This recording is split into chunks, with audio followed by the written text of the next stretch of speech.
Is brain rot becoming a problem? The internet isn't just changing our culture, but it's also changing us in noticeable ways. It's changing our behavior and our brain structure in the long term. But to understand how the internet is affecting us, we first have to go back in time to before the internet became mainstream. Most of us probably remember our parents telling us our brains were rotting from watching TV. Even before television, people believed that fiction novels rotted the brain. This demonizing of new media isn't anything new. Older generations tend to believe that their media are intellectually superior, not only because it makes them feel superior, but also because the older we get, the more neophobic we tend to be. So, if the internet itself isn't a problem, what is causing our brains to change for the worse?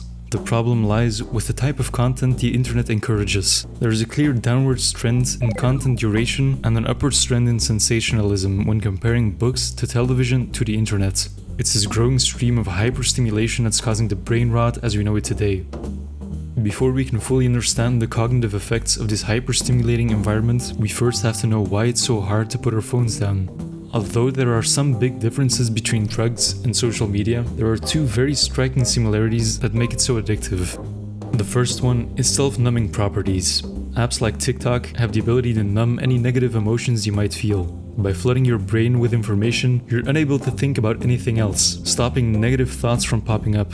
The second similarity is its pleasurability. We enjoy watching funny and exciting videos, but after a while, we might start feeling bad about how much time we're spending on our phones, leading us to spend even more time on our phones to numb these feelings. It's easy to see why doom scrolling has become such a widespread phenomenon. This creates a vicious cycle where the pursuit of pleasure and the avoidance of discomfort feed into each other, making it incredibly difficult to stop.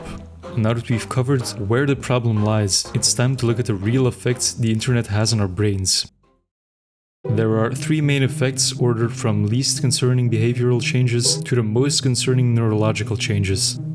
First off, a study from 2009 found that constant media multitasking resulted in significantly poorer performance on cognitive tasks that require sustained attention, which likely leads to worsened academic and professional success.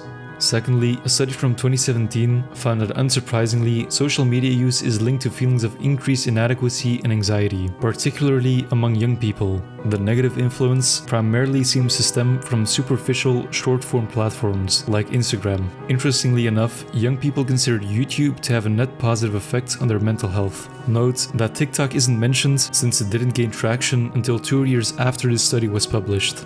Finally, multiple studies have shown that excessive internet usage is significantly linked to decreased gray matter in certain brain areas. For instance, a study from 2011 found that individuals with internet addiction disorder had significantly lower gray matter density in the prefrontal cortex, which is associated with decision-making, impulse control, and self-regulation.